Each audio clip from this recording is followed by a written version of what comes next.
A warm welcome to all the students of BCom or BBA fifth semester on this session regarding the subject Entrepreneurship Development or Entrepreneurial Management. The unit which I am discussing in this session is about small scale industries. The topic will be covered relating to features of small scale industries, problems and steps. Dear students, in the previous session we have discussed much in detail about meaning, definition of small scale industry, tiny units, ancillary units and export oriented units. In this session, the contents which we are focusing will be about characteristics or features of small scale industries, problems, what are the steps to overcome the problems faced by these small scale industries, and we shall also discuss the most likely questions which are expected in your examination from this unit. Let's move on with the first concept. It is necessary for you all to understand the characteristics or features of SSI. The basic characteristics or features, let me first list it out and I shall explain each feature in detail. The first characteristics or features is labor intensive, flexibility, one man show, usage or use of indigenous raw materials, localized operations, lesser gestation period, and education level. I will explain each features which will be also continued in the next slide. Let me first discuss the first feature, labor intensive. Small scale industries are fairly labor intensive. They provide an economic solution by creating employment opportunities in both urban and rural areas at a relatively low cost of capital investment. And in economies where the capital is scarce, scarce means shortage, and there is abundant supply of labor. They use very minimum number of machines. Basically, they rely on human skills. Hence, the first feature of SSI is they are labor intensive. Let's understand the next feature, flexibility. Small scale industries are highly flexible in their operations. They adapt quickly to various factors that play a large part in daily management. Their flexibility feature makes them best suited for constantly changing business environment. Unlike medium and large scale industry, they don't take much time to adapt. They are very flexible and quickly adapt to the changes. The next feature is one man show. A small scale unit is generally a one man show. It is basically set up by a sole proprietor, a single owner, or at times by few partners. Hence, decision making is quicker and they are run and managed by an individual. Hence, they are referred as boss of their own unit. And decision making process is much faster and very creative. Let's see the next feature. Use of indigenous raw materials. Indigenous raw materials refers to the locally available raw materials. They contribute to faster balanced growth by making use of raw materials which are available in the local markets. Next, their operations are localized. Small scale industries generally restrict their operation to local areas in order to meet the local and regional demands of the people. They do not focus on larger markets, they focus on the regional or local markets, hence, they are locally located. The next feature is gestation period. Gestation refers to period of growth. The gestation period for small scale industry is very short. That is, the period after which the ROI stands for return on investment starts.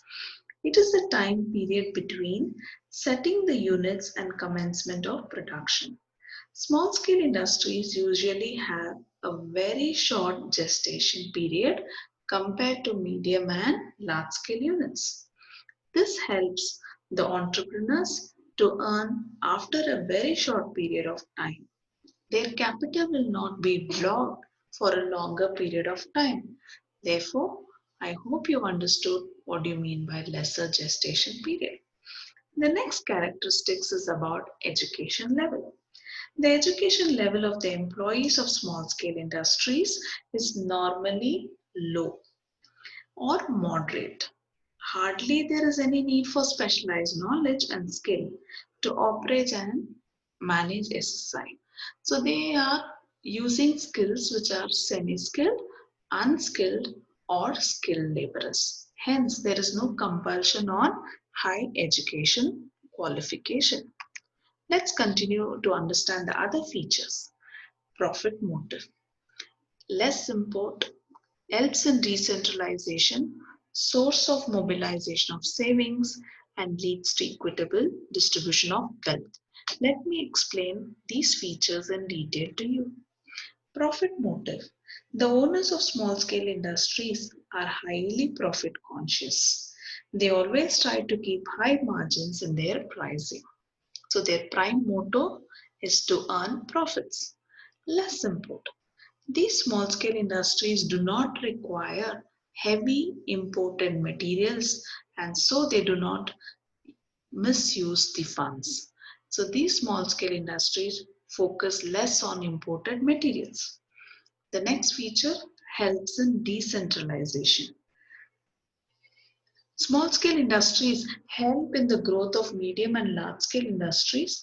Hence, there is much decentralization of these units in smaller parts of the cities or rural areas. Let's understand the next feature, sources of mobilization of savings. People who have small resources or idle savings can put them into productive use and can develop into making the best of their economic resources. Hence, they help in pooling in savings of individuals which can be invested to start a small scale industry. The next feature is, as I mentioned earlier, in case of big industries, the wealth is concentrated only in few hands, whereas small scale industries provide scope for small producers to enjoy the benefits. Hence, there are more number of small scale industry owners. There is an equitable distribution of wealth which is possible through small scale industries. Hope you have understood all the features or characteristics of small scale industries. Now let me move on to understand the problems. Small scale industries are not left without problems. They are facing multiple problems, so which can be classified or grouped into two categories: internal problems and external problems. So let's understand the internal problems. Internal problems are micro in nature. Micro means which is small, which can be easily solved or controllable in nature, whereas external are macro in nature. So it takes a lot of time and effort to solve these problems. Let me explain each problem in detail to you all. The list out of problems are this: marketing problems, unplanned capital expenditure, faulty capital structure, poor marketing efforts, poor accounting system, inconsistency in quality, production bottlenecks, underutilization of capacity, faulty project planning. Students, let me explain each problem to you in detail. Marketing problems. As SSIs are not in a position to get first-hand information about market conditions, so they will be unable to upgrade their products as per the market requirements. And they also have budget constraint for promoting their products for advertisements. So that is the first problem. The next problem is unplanned capital expenditure. Most of the entrepreneurs do not seek the help of consultants.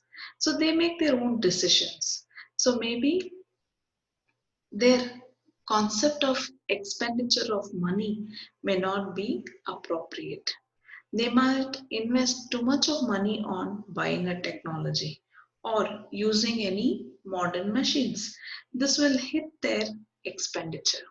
So their capital gets blocked in purchase or procurement or due to their wrong decisions. The next problem is faulty capital structure. It is necessary for an enterprise to plan their capital structure well. But unfortunately, ignorance on the part of entrepreneurs, where they do not have sufficient information about finance, they do not have an equal debt equity ratio. So, therefore, over the long period of time, they become a sick unit. Next, let's understand the marketing efforts. They are putting more focus on creating a better product, but unfortunately, they're not much focusing on marketing of their products. In a competitive era, unless entrepreneurs keep their marketing knowledge updated, it is very difficult for them to survive and grow in the market because there are many big players in the market, like large and medium scale industries, who make their product very popular through advertisement and media promotion. The next problem faced is accounting system related problem. A good accounting system will provide sufficient information regarding break-even point, costing, and so on. But SSI do not have proper accounting data nor softwares. Therefore, their decisions are not appropriate. Since their accounting knowledge is very poor, they fail to succeed. The next problem is inconsistency in quality. Consistency in quality of a product or service is most important for success of any business. But SSI owners fail to maintain the quality of product or service due to their own incompetency in managerial and technical. Let's understand the next problem, which is related to production bottlenecks. Most of the SSI suffer from severe production bottlenecks due to inadequate working capital, bad working conditions, and outdated machines, which leads to problems. Bottlenecks are those which stops their functioning. The next problem faced by SSI are underutilization of capacity. SSI utilize only 60% of installed capacity, and main reason for underutilization is idle capacity, and their raw materials and machines are not used completely. Let's understand the next internal problem is faulty project planning. The entrepreneurs do not attach much significance to feasibility studies relating to technical and economical issues. So their feasibility reports do not cover all the aspects, hence they fail to plan well. Hope you have understood all the internal problems relating to marketing, capital expenditure, capital structure, poor marketing efforts, poor accounting system, inconsistency quality, inequality, production bottlenecks, and underutilization of capacity, and faulty project planning. All these issues are related to internal problems. And as I mentioned earlier, there are some big problems which arises through external, which is macro in nature. Non-availability of raw materials. Raw materials are either not available, or even if they are available at a very high price. So hence they face issues related to raw materials. The next major problem faced by SSI is with regard to procuring credit. Most of the banks refuse to give them credit because of their lack of collateral security or guarantee. Hence, they fail to procure even raw materials on credit from suppliers, and they don't get discounts nor they don't get any kind of concession. So they don't get installment benefit. Problems with financial institution. As I mentioned, most of the financial institution do not encourage the entrepreneurs by giving them loans, or they make the procedure very complicated, and processing fee and other burdens become very difficult for SSI owners to avail loans. So they have to undergo all these problems relating to financial institutions. Next, lack of information. In spite of this technological era, most of their SSIs do not have access to information, maybe relating to bank loans, maybe relating to government schemes of subsidies, grants. They do not get hands on information. As I mentioned, competition is very tough. We have both local players and international players who sell better products compared to SSI. Otherwise, they market it better. So they have stiff competition which comes from organized sectors from medium and large scale sectors. Next, even if they sell goods on credit, it is difficult to recover the credit. Hence, they suffer with working capital requirements. People do not pay promptly to SSI owners. And the last problem is relating to mortality rate. That is the closure of small scale industries. Due to all these internal problems, they fail to exist successfully and hence they face the closure or the closing stage. Most of the SSI close down even at the very early stage. Dear students, hope you have understood both problems relating to internal and external. Internal is micro in nature, external problems are macro in nature. But it doesn't mean they will continue to suffer with this problem. There are certain way outs through which these problems can be solved. After this elaborative discussion, now let's move on to understand what are the steps involved to solve these problems. You can see the examples here, how the problems are faced by small scale entrepreneurs or individuals. You see women working in garment sector, men working with machines, a mobile manufacturing units, a lathe machine, assembly operations.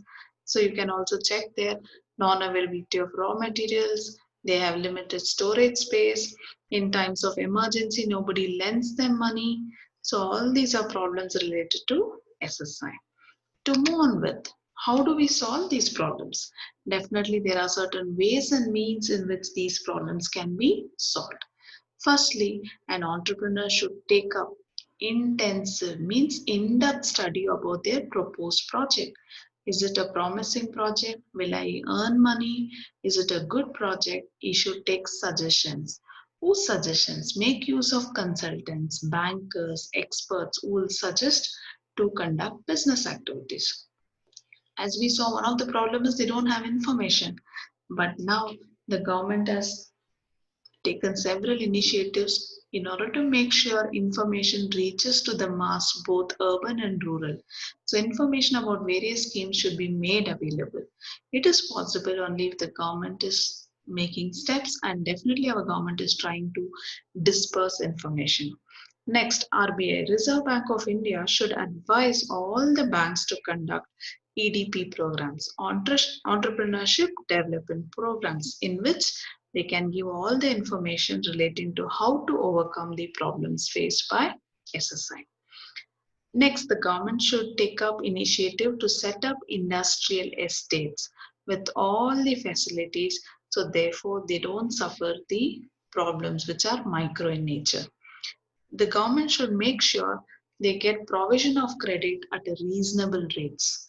So they should not be made compulsory to run around with the procedures, and it should not be very tedious. It should be a simple procedure, single window scheme where all the schemes reaches to the SSI owners. Next, government can also give tax concession, tax holidays in order to help SSI to survive and grow.